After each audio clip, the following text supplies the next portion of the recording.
Tukang pijat yang mengerti hal-hal yang di luar logika berkata, "Kayaknya ada yang gak beres deh di badan kamu."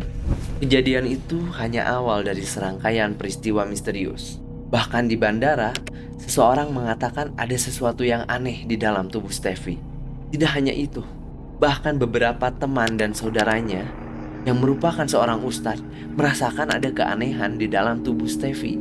Mereka menyebut bahwa yang ngerjain Steffi adalah seorang perempuan, dan keanehan itu telah ada dalam tubuh Steffi dalam 3 tahun dengan niat untuk membuat orang mati. Mungkin kalian udah sering dengar santet yang tujuannya untuk mutusin rezeki orang lain atau bahkan bikin orang celaka.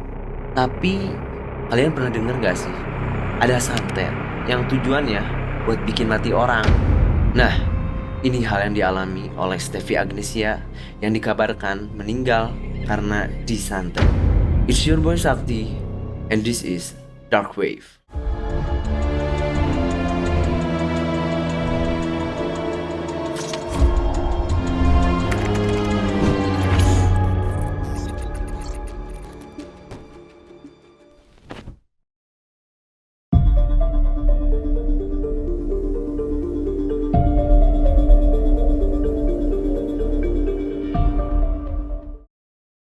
Sebelum kita masuk ke kasus ini, mari kita kenali terlebih dahulu siapa itu Steffi Agnesia. Steffiane Agnesia, atau yang akrab dipanggil Steffi Agnesia, adalah seorang wanita yang berusia 23 tahun yang telah menorehkan namanya dalam dunia modeling dan menjadi seorang selebgram. Lahir pada tanggal 15 Agustus tahun 1991, ia telah mengepakkan sayapnya sejak usia muda. Dia mencatat prestasi sebagai semifinalis pada kontes gadis sampul pada tahun 2006. Tidak hanya itu, dia juga menjadi model sampul di majalah Aneka pada tahun 2008 dan ia juga sering tampil di berbagai acara fashion show. Pada tanggal 12 Februari tahun 2012, Steffi menikah dengan seorang artis yang bernama Samuel Rizal dan mereka dikaruniai seorang putri dari pernikahan tersebut. Namun, perjalanan rumah tangganya tidak selalu mulus, dan pada tahun 2016, mereka memutuskan untuk berpisah. Pada bulan Juli tahun 2017, Steffi memutuskan untuk menikah lagi dengan seorang pilot yang bernama Anggi Pratama. Dari pernikahan tersebut, mereka diberkahi 2 anak laki-laki. Hidupnya begitu bahagia, sampai akhirnya dia gak sadar kalau dia tuh sebenarnya kena santet. Sudah hampir 4 tahun berlalu, Steffi tak menyadari bahwa dirinya menjadi sasaran santet. Selama 3 tahun setengah, Steffi merasakan badannya lemas, pundaknya berat, dan hal pertama yang dirasakan pada saat pukul 11 malam dan saat ia terbaring, ia tiba-tiba tidak bisa bernafas selama 5 detik. Steffi mencari jawaban dari 25 dokter yang berbeda. Namun, semua hasil pemeriksaan menunjukkan bahwa tubuhnya ternyata sehat. Tidak ada penyakit yang terdeteksi, tidak ada iritasi, dan bahkan hasil darahnya pun normal. Awalnya, ia tidak percaya pada hal-hal gaib seperti itu. Namun, segalanya berubah pada saat ia pergi untuk berpijat. Tukang pijat yang mengerti hal-hal yang di luar logika berkata, "Kayaknya ada yang gak beres deh di badan kamu." Kejadian itu hanya awal dari serangkaian peristiwa misterius. Bahkan di bandara, seseorang mengatakan ada sesuatu yang aneh di dalam tubuh Steffi. Tidak hanya itu, bahkan beberapa teman dan saudaranya yang merupakan seorang ustadz merasakan ada keanehan di dalam tubuh Steffi. Mereka menyebut bahwa yang ngerjain Steffi adalah seorang perempuan, dan keanehan itu telah ada dalam tubuh Steffi dalam 3 tahun dengan niat untuk membuat orang mati. Wah, ini gila sih. Bisa-bisanya kepikiran buat bunuh orang. Oke, next. Steffi sempat ditanya, "Tahun 2019, kamu berantem sama siapa?" Steffi seakan-akan mendapatkan kisi-kisi dari pertanyaan tersebut. Perempuan yang diduga menyantet Steffi dibantu oleh ibu dan adiknya tanpa sepengetahuan suaminya. Perempuan yang diduga pelaku ini selalu bilang kalau ia sudah memaafkan Steffi. Namun, setiap Steffi memiliki masalah dengan orang lain, perempuan ini selalu ikut campur, menjelek-jelekan Steffi, dan bahkan ngata-ngatain Steffi. Dan perempuan ini selalu merasa ia yang paling terzolimi dan ia yang paling dijahati. Steffi dan suaminya sering bermimpi, gak cuma wajah dari pelakunya, namun mimpi aneh yang gak wajar pun sering terjadi. Ada hal menarik yang terjadi dalam kasus ini. Selama 4 bulan, Steffi menjalankan ibadah tahajud. Dan selama 40 hari, ia tidak pernah berhenti melakukan ibadah tersebut. Dan pas di hari ke-40, ada cahaya putih yang jatuh di atas kepala Steffi. Dari situ, tiba-tiba orang-orang yang punya kelebihan memberitahu kondisi badan Steffi itu ada yang tidak beres. Selain itu, suami dari yang diduga pelaku santet sempat menghubungi suami Steffi. Isi teleponnya kira-kira gini nih. Bro, ada masalah apa lagi ya bro? Oh, istri lu nulis-nulis status? Hah? Nulis status apaan? Bahkan istri gue cuma bercerita tentang pengalamannya tanpa menyebut inisial, tanpa menyebut ciri-ciri. Emang ada masalah apa ya bro? Iya, bini gue katanya sih baca ada bini lu nulis-nulis status. Hah?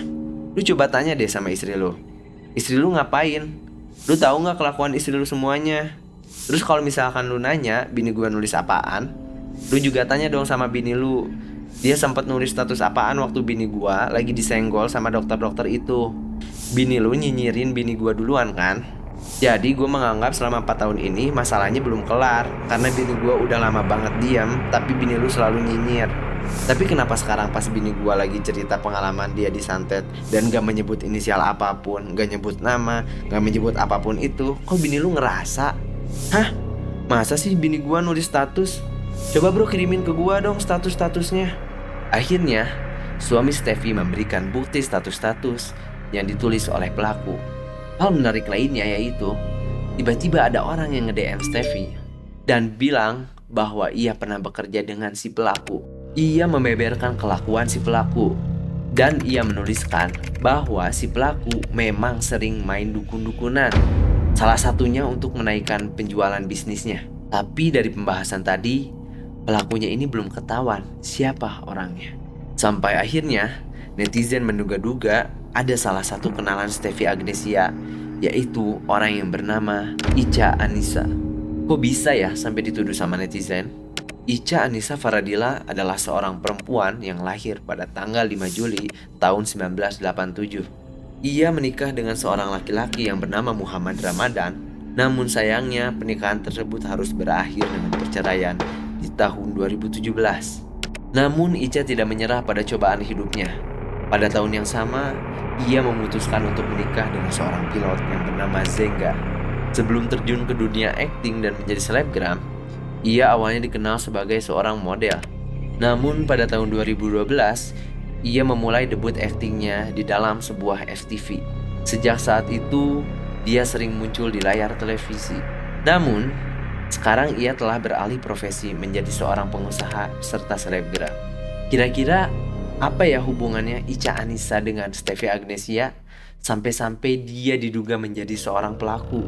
Pertama, terdapat fakta bahwa Ica Anissa memiliki bisnis yang serupa yang pernah dimiliki oleh Steffi yang berfokus pada produk pelangsing.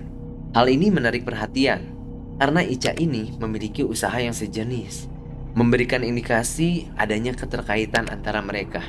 Kedua, terdapat persamaan antara Steffi dan Ica, di mana keduanya merupakan istri dari seorang pilot yang sukses dan dikenal sebagai sosok yang royal. Ketiga, dalam salah satu video yang diunggah oleh Steffi, ia mengaku mengetahui identitas orang yang melakukan penyantetan terhadap dirinya, dan pernyataan itu diyakini mengarah kepada Ica. Keempat, beredar kabar bahwa Ica pernah memiliki konflik dengan mendiang Olga Syahputra. Dan akhirnya, artis komedian tersebut mengalami nasib yang serupa dengan Steffi. Tapi semua ini masih dugaan netizen ya guys, karena sampai saat ini kasus ini tuh belum benar-benar keungkap siapa pelaku sebenarnya. Menurut kalian, gimana nih perkembangan kasus ini ke depannya? Apakah benar dugaan netizen Ica Anissa pelakunya? Atau justru dugaan netizen salah mengenai hal tersebut? Kita nggak ada yang tahu, tulis pendapat kalian di kolom komentar.